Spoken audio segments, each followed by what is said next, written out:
Peggy Killing Series. Sweeney Todd bekerja sama dengan sang kekasih bernama Marjorie Lovett secara terencana membunuh dan menghabisi pelanggannya secara brutal. Setelah puas mengambil harta benda korban-korbannya, tanpa belas kasihan, Sweeney mengirimkan tubuh korbannya pada sang kekasih. Tubuh malang pria-pria yang berniat memangkas rambut dan jenggot mereka ini justru habis digunakan sebagai bahan pembuatan pai daging oleh Miss Lovett.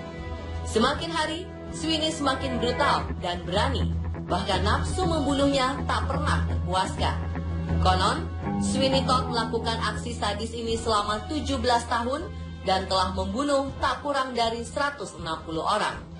Bagaimanakah nasib Sweeney Todd dan sang kekasih?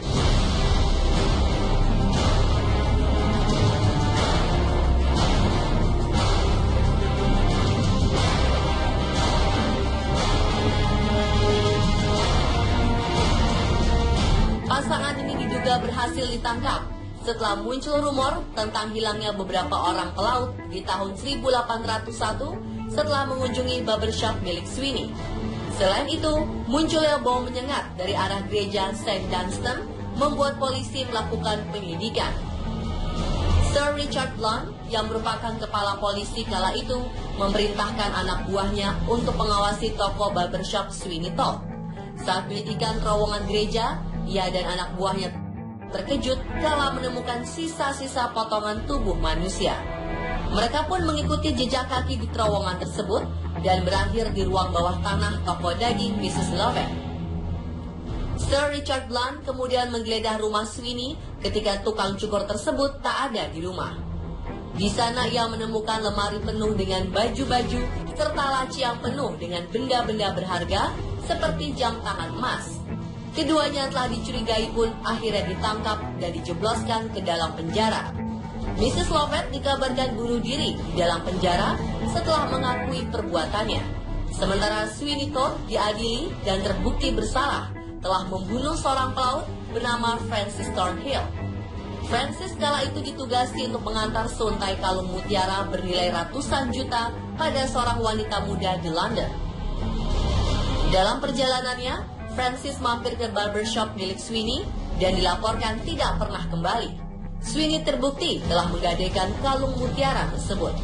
Sweeney kemudian menjalani hukuman gantung pada tanggal 25 Januari 1802 dan tubuhnya disumbangkan pada rumah sakit untuk digunakan sebagai penelitian medis. Kisah Sweeney Todd si tukang cukur iblis ini memang berbeda dengan versi film dan drama musikalnya.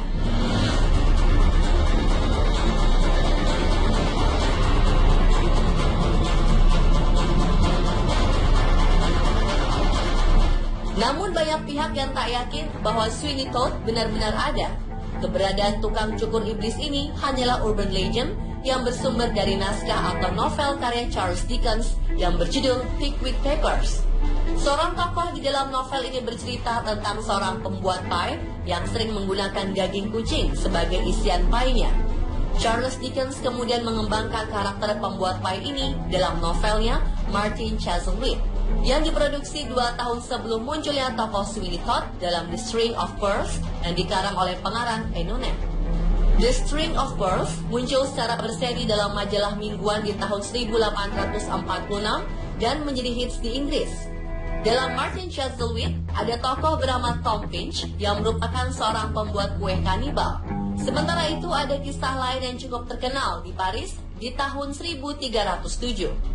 A Terrible Story of Rue de l'Arche merupakan kisah nyata yang menceritakan tentang seorang tukang cukur bernama Barnaby Canard dan pembuat rambut palsu bernama Pierre Micron.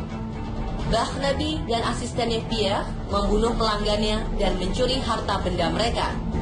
Sama seperti kisah Sweeney Todd, keduanya juga kemudian menggunakan tubuh korban-korbannya sebagai bahan pengisi pai daging di sebuah toko yang juga berdiri di jalan Rue de la Marmoze, Paris.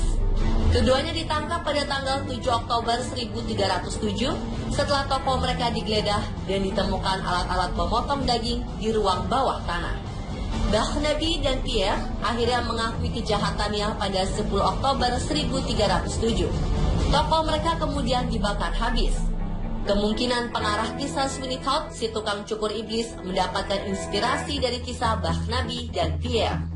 Urban legend mengenai tukang cukur iblis juga muncul dalam puisi berjudul The Man from Ironbark, karya sastrawan Australia bernama Benjo Peterson.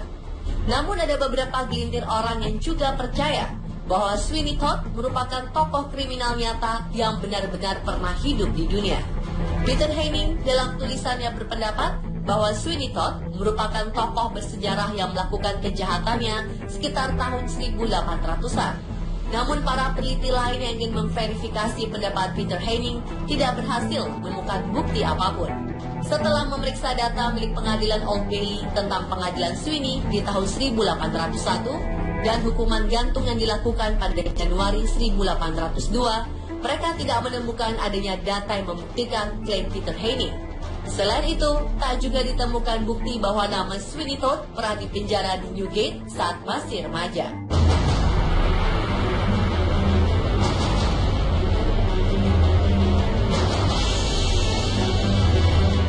Namun meski banyak pihak yang meragukan Sweeney Todd merupakan kisah nyata, ada beberapa fakta menarik yang menyatakan bahwa Sweeney Todd benar-benar nyata.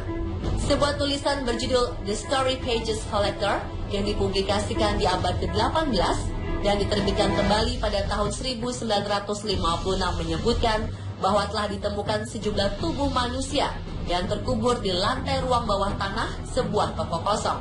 Toko tersebut terletak di Fleet Street nomor 186 yang merupakan alamat dari Sweeney Todd.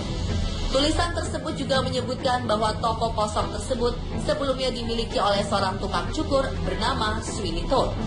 Hal ini cukup menjelaskan mengapa tidak ada catatan pengadilan Sweeney Todd, karena jasad-jasad tersebut ditemukan setelah Sweeney meninggal.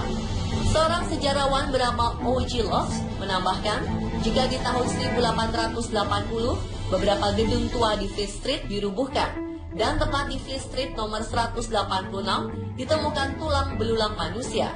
Selain itu, hingga kini masih ada beberapa jaringan terowongan serta gudang bawah tanah yang mungkin digunakan untuk menghubungkan gereja dengan kediaman Sweeney Todd di Fleet Street nomor 186 dan toko pai milik Miss Lovett di Bell's Yard. Lorong-lorong ini sangat penting dalam kisah pembunuhan yang dilakukan oleh Sweeney Todd.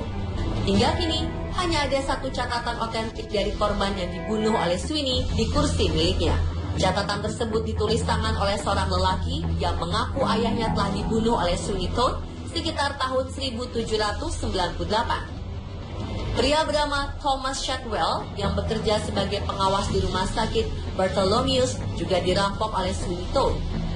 Meski banyak penelitian yang dilakukan oleh sejarawan, apakah Sweeney Todd benar-benar nyata atau tidak memang masih menjadi misteri.